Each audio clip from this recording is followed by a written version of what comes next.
I just want to thank our partner, Mira Fertility Tracking, for working with us to help women to get connected to the opportunity to actually measure hormones at home. It is the technology that I personally used during my menopausal transition.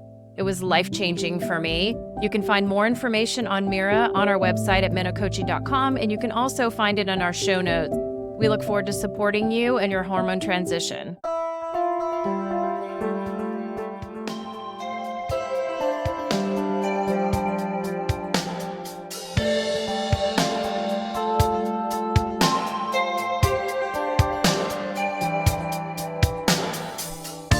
Hi, and welcome to What I Wish I Knew. I'm your host, Irene Ortiz-Glass.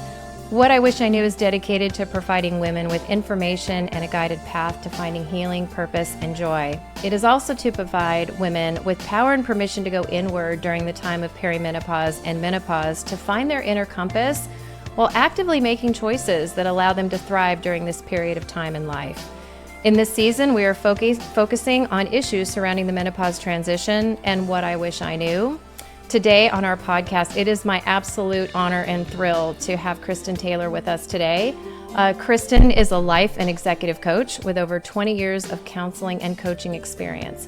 In her practice, she blends elements of neuroscience, nervous system regulation, mindfulness, and psychology into her approach, relying heavily on teaching self-compassion.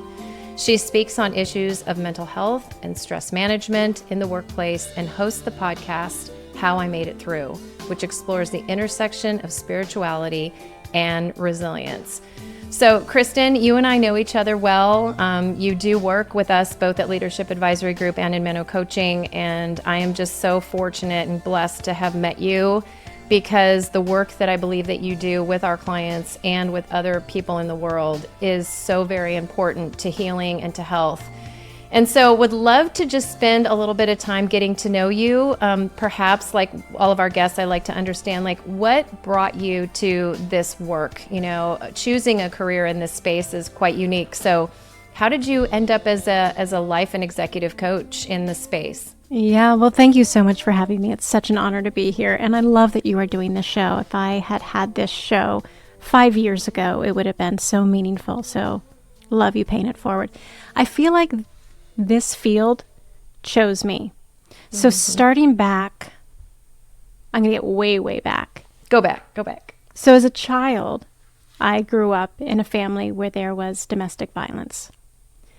And that impacts everyone. And the reason I share that is both that it connects to why I chose this, as well as the conversation we're going to be talking about in terms of trauma. I'm highly sensitive. I can become dysregulated very, very easily. So it's got its gifts, and the gifts are high empathy, high intuition, like just this awareness, which is a beautiful thing, but it requires special handling. Yeah. And so my background was such that my family got into therapy early because my brothers, both of them, became drug addicts as teenagers. Yeah. And what that allowed is for them to get into inpatient treatment, which meant the whole family had to get into treatment, which was such a blessing. Yeah, total blessing. And I started to recognize as I was watching the therapist, and we'd be in these multifamily groups, and this is very much on my mind because I'm writing a book, and I had just created this scene. And remembering as I was listening to the kids and the adults and the families and the therapists, just really connecting to this capacity that I recognized that I had that others didn't have, is to feel energy in the room. Yeah. And to have an understanding of like, I don't even have the words, but I feel her. I feel him. Yeah. There's something here that other people aren't connected to. Oh my gosh. I can't even express to you how I relate to that. I write in my own book about, I could feel a movie, and I can feel music in a way that is like so heightened. It's hard to describe. Yes. Yeah. Yes. And so it was during that episode, that chapter, that season in my life, when I started to go, I need to pay attention to this. Yeah. And so college, got a degree in psychology. And then I went to graduate school. I thought I wanted to be a therapist. Mm-hmm. And so my internships and my practicums were in hospitals, homeless shelters, and then my first job as a therapist was as a crisis counselor. Wow. And I couldn't do it. It was too I can imagine, overwhelming. Much pain, especially with my nervous system and my background of trauma. Yeah. And just living with all this vicarious trauma. And I had had a cancer diagnosis at that point, so I was working with people with cancer. So I was really drawn to it, doing guided imagery and art therapy. But I would carry it with me. Yeah. And so I pivoted away from the licensure route, and I had a number of years, almost a decade, where I felt like I was floundering. Looking back, I realized I wasn't, but at the time I felt a little bit aimless. Yeah. And I had just been laid off from a job. And I was looking for work, and I think it was even like the newspaper or something, like it was that long ago. And I saw a job for a coach. And I was like, a coach? And it was a company called Inside Track, and they do success coaching for colleges and universities across the nation. And I got the job, and it changed my life. And once again, it was one of those things where I stepped into it. Yeah. I was like, I'm kind of good at this. Because it's Amazing. about listening and connecting. And so that opened the door to coaching. And then about 6 years ago, it's kind of fuzzy, I started my own practice. Amazing. What a great journey. And again, it's like turning your experiences right into an actual purposeful career is kind of where the magic happens, right? I think you and I both have that in common. It's like a gift. It's not work. It's like living your purpose. That's what makes it so wonderful. So Yes. So let's talk about trauma. You know, I'm pretty honest. I had a lot of it growing up. And, you know, trauma for me in the beginning of my life was really hard. But then it was the traumatic experience of my son's illness that triggered pushing me into perimenopause in a way that was pretty harsh. And you know, I didn't understand it at the time, the connection between trauma and you know, my body and my mind, and how much, you know, it was pushing me in directions I wasn't even thinking it could push me into. And so, you know, let's maybe first define it. You know, what is trauma? You know, people throw the word around, but I'm not sure if they actually understand it. So how would you define trauma for our listeners? Well, I'm grabbing my glasses and I'm grabbing my cheat sheet here because I'm a huge fan of Bessel van der Kolk. Yeah, me too. Huge. And his seminal book, The Body Keeps the Score, completely changed my life. It was able to put words to my experience. And so I want to borrow his words because I feel like I could never say them quite as well.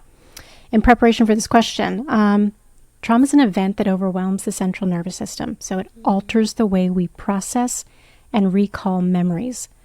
So it's not the story of something that happened back then.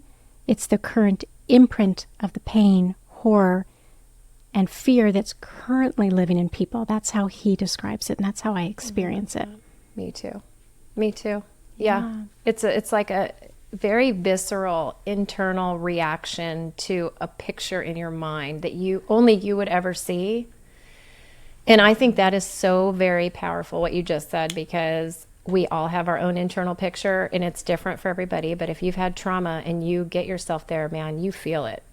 Well, it's interesting that you say picture, because when I think about the work that I've done in my own healing and the work I get to guide some people through, is when learning about the vagus nerve, which is the 10th cranial nerve, which touches all the organs in the body and is such a pivotal nerve to understand in terms of trauma recovery, is that so much communication goes from the body to the brain. I think you read it's like 80% is body to the brain, except for we spend so much time therapeutically coaching, trying to reframe thoughts. Yeah. But it's those pictures or those cues. There are safety cues and there are danger cues. And if you have a background where there is trauma, things that are innocuous to other people, sounds, smells, pictures, voices, they're very, very triggering, and suddenly the dysregulation can flood you. And that reignites the horror of the memory in the body. And your mind is saying, I'm fine, I'm safe, I'm reframing, I'm, you know, all of these affirmations. And yet the body is saying, no, you are not safe. I have a friend who is, you know, she's in her 50s, but she has a really hard time going home to her house where she grew up because there was trauma in her home. And, you know, she really has struggled to express to her mother why she cannot go home. And so she, because she knows the work I do, shared with me. And I said, girl, that's real. Yes. And I think just saying that that's real and it's okay gave her permission to kind of like let loose a little bit on what had happened to her and why it was hard. And I think we need more permission, through people like yourself to talk about these issues. I mean, I'm an executive coach, but I'm not a trauma expert. I don't have the depth, but I've experienced it. And I worked in areas of healing myself. The vagus nerve thing's super fascinating. I speak about this often.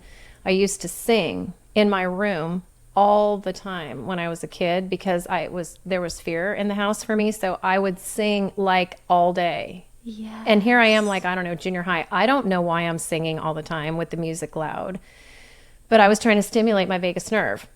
I was trying to heal my body without even knowing it. And that's just so cool to think that in ourselves, we have answers that we don't even know are there. I love that so much. It's that self-soothing. Totally. And there's an intelligence there. Yeah. Inner wisdom, right? Inner wisdom. I love that. And I also want to underscore what you said about her just giving it voice. I think there's this perception, especially when we're the ones who are like the professionals. I'm an executive coach. I'm a life coach. I have a training as a therapist. To be flawed is so important, to give permission, the vulnerability to say, I'm hurting too. Yes. That we get to be a community working alongside one another. And what I've noticed when, I don't share big stories with all of my clients, but in times where I've said, I understand and shared even a little, it's like, I can connect to you. Yeah, I feel safe with you. I could not agree more. I'm pretty vocal about my experiences, but when I do find someone just can't let go, I'll say, listen, let me just tell you a little story. Yes. And they just break down because no one else has seen them. Yes. And we just want to be seen. It's exactly right. So let's go into this body brain thing. So how does trauma sort of work inside of our brain and our body? Like, what's the impact that it can have, right? Especially if, I think there's trauma and then there's unreconciled trauma that's never been worked through, right? Yeah. There's so much to say to that. And I am not a trauma expert. I am someone who works with people around trauma to help with stress resilience and help to regulate the nervous system, but I want to be clear about that. So one of the sayings I love is that neurons that fire together wire together. And so with the idea of neuroplasticity, meaning we can rewire our brain with new habits around thinking, feeling, believing, movement, breathing, sleep, all the things that we really should be doing to care for these precious bodies and these precious operating systems that are our nervous systems. If there's been a habituated response and adaptation to survival, you can be caught. I was caught in what's called sympathetic activation. So the nervous system evolutionarily is there to keep us safe. And if you are continually feeling unsafe, then this is the area you go into. Think of what that's doing to your adrenals, to your cortisol. And these deep grooves, I think about it, let's say you're living in a home and it's the winter and it's snowing and every day you need to go to the car and back. And there's one route. That gets very deeply grooved and the snowbanks get higher and higher, and that's the one route, even though there's a whole front yard that you could be traversing across, but you're only using one way over and over and over again. So that's the body saying, okay, this is how we operate, this is how we live, things are not safe. Yeah. Right? So that's the way I think about it. It's great. But the nervous system, we need to get into parasympathetic and have more experiences of safety to recognize that you can have peace and your body doesn't need to be so vulnerable to disease, illness, right? No, I think what you just said is like so important. You can have peace. It's so interesting. I never really thought about it until I got older and was not having much peace, that it was even possible. And so for anybody listening, if you're struggling, if you have a past and you had traumatic experience, just know that there is hope on the other side, whether that's through therapy or interventions with doctors or whatever it is. There is definitely healing on the other side, but you got to do the work. You have to do the work. Yeah.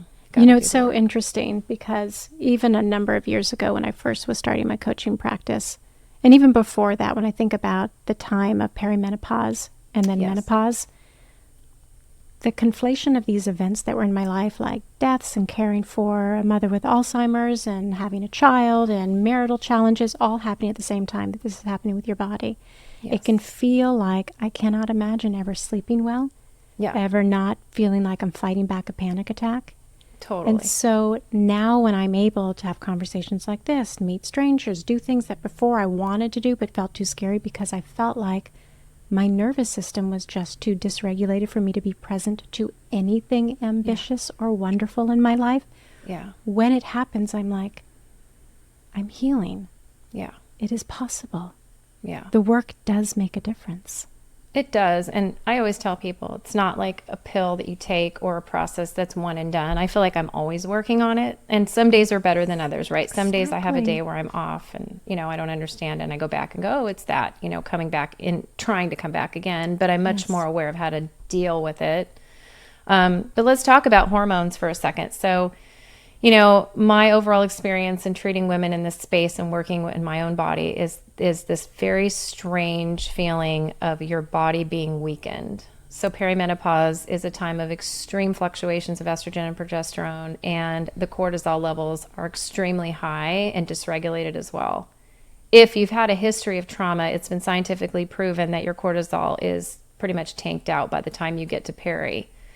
So your sensitivity to pretty much everything, like you mentioned, is really high. But it's also for me and for many women I work with, and it's becoming more and more obvious now, and why we need you so much, is when you are in peri in your weakened state, if you have unresolved trauma that you've never worked on, it comes like flooding in the form of nightmares for some women, in the form of, you know, like pictures in their mind or visions or just something they did not remember that comes. So, you know, this hormonal period of dysregulation kind of opens the door for that other thing to come in. So maybe can you share a little bit about, you know, why might that be happening? You know, what's going on there? What are your thoughts on unresolved trauma? Well, it goes into the body, keeps the score, and I feel like you just explained it incredibly well.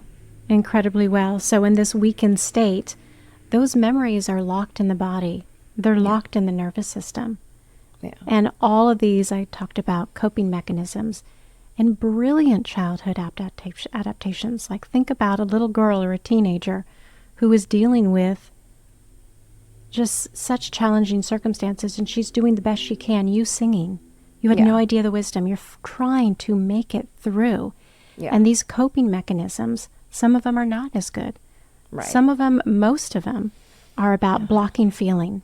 Yeah, totally. To me, power that's through. The biggest one. Power through. Don't feel it. Whatever you do, don't feel it. That was me, 1,000,000,000%. Yes. Keep performing, because if you perform, everybody thinks you're great, and you're great, you feel great. The adrenaline high, the whole thing high, and then next thing you know, you're addicted to diet pills, can't get off them, and then you hit menopause, and then the whole wheels fall off the bus. So you name it, I've probably had all of it. Well, that's the thing, though. But a lot of these adaptations around being a good girl, a performer, whatever it looks like for you, it's like these different personas to get through. For me, it was being invisible. If I'm invisible, no one will notice that I'm hurting. No one will pay attention to me. And then I can get that energy off of me, because when people were looking at me or expecting things of me, it felt incredibly overwhelming. So yours was to be the performer, the high performer, the achiever.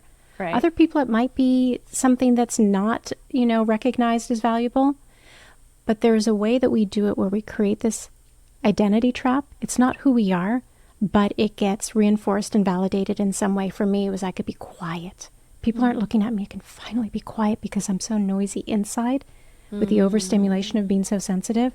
That if you're not looking at me, I can finally have peace. I'm hearing for you, it's what amazing validation of your success in spite of. Yeah. So these things work until they don't. When the body speaks up and says, I will not do this for you anymore. Yeah. And we have to figure out who we actually are beyond the trauma response. And that is the invitation. I don't say this in a snarky way, but it is the invitation towards greater self-love and wisdom as a result of perimenopause and menopause, that we can come into our own in a way that says, if you don't like me, I don't care. If I don't perform, or if I'm too noisy, too quiet, whatever it is, I can start to claim who I am. Yeah, it was funny. We were talking about that before we got on the podcast, how my husband always says I'm a lot. And I'm like, yes, I am. If I wasn't, I wouldn't do all these things. Yes. And it's interesting. I wouldn't say that I'm a different person. I would say that perimenopause and menopause have taught me how to manage my energy, and that becoming very aware of that I'm very empathic and that I tend to have heightened response. So when the response comes, I know how to deal with it, where before it would come and I would deal with it however I felt like dealing in a reactionary way. Now I'm more about what's the right response, right? A mature response. And when do I need to step away? And perimenopause and menopause really does open that door, like you mentioned, to going inward, to like being okay with these thoughts and trying to figure out what is purpose for me? What makes me happy in life? And this isn't even just menopause, by the way. This is like a ton of men I coach who are in executive roles who are wondering why they're miserable. I mean, it's like, I'm no longer in purpose. Now I just have this big job, make a ton of money, and everybody needs me, and I don't even know why I'm doing it anymore. Exactly. Right? So it's all people. So let's talk about healing, right? You work with people one-on-one to help them heal from past experiences, trauma, their nervous system. What are some things that people can do on their own or through help, like with coaching, to heal from trauma? The first thing is to recognize there's a problem. Yeah. To really say this is no longer working, and to reach out for help. Whatever that looks like. There's so many ways that you can do that, through therapy, through coaching, pick up a book, talk with a friend. Start to recognize, I can't do this anymore, or I want to do this differently. Yeah. And then there are different modalities. Like for me, if I'm going to start working with someone, I always introduce the traffic light to start to build self-awareness, to say, okay, so green means I'm in my zone, I'm present. I'm available to laughter, I feel joyous, I feel connected to myself. And if it had words, it would say, I am. Get up to yellow, you're a little bit more activated, which isn't necessarily a bad thing. Maybe you need to give a presentation, maybe there's a lot of work you need to do and you need more energy. And if it had words, it would say, I have to. There's a big spectrum. Sometimes I have to is great because I need to get stuff done. But if you can't turn it off and you're trying to sleep and I have to. Yes. If that's running too long, then you get to red. And if it had words, it would say, I can't. And that's burnout. So I want people to start to recognize, what am I feeling right now? And as a framework, where on the traffic light I am. It's the beginning place is self-awareness. And then there are tools. And one of the things that is so important, I've worked a lot with men and women, and it's so interesting to recognize some of the baloney men have had to put up with being socialized versus what we've had to put up with being socialized. It's not to say one is better or worse. We could have that argument all day long, but there is crap on both sides of it that make practicing self-compassion so important. So what I was hearing from you is, in those moments where you feel like, I've heightened emotions. I can be reactive. Self-compassion helps recognize the common humanity when we're not our best selves. That we all suffer. Right? And then the capacity to treat ourselves like we would other people. Self-kindness. Like for me, because I'm sensitive, sometimes I would be overreactive or overstimulated or cry. And, my mother growing up, and my brothers and my father, you're so sensitive, like it was this weakness. And in those moments of like, yes, this is hurting perhaps more than it would hurt other people. And how can I be like, it's okay, sweetheart. You're okay. Breathe. Maybe I go to bed earlier, but treat myself well.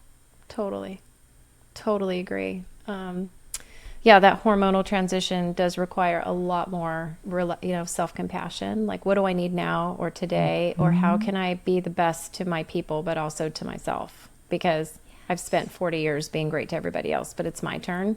It's my turn. I hear that a lot. I won't abandon. I think we really betray and abandon ourselves. I do too. And we are precious. It does matter. Yeah, and we're all, created differently, right? God gave us all different gifts and different, empathy versus not being as empathic. And, that doesn't mean one's good and one's bad. It just means it is. And we've got to manage it carefully to treat ourselves with love and therefore treat others with love, right? It's hard to be loving when you don't love yourself. Exactly.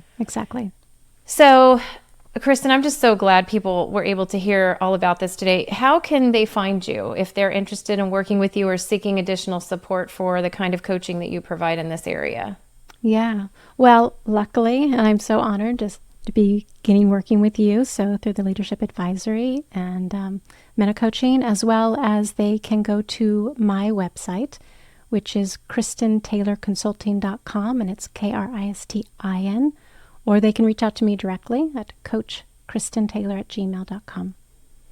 That's fantastic. So for all of our listeners, MenoCoaching.com offers coaching support, testing, doctor referrals for hormone therapy, perimenopause, issues with PCOS, PMDD.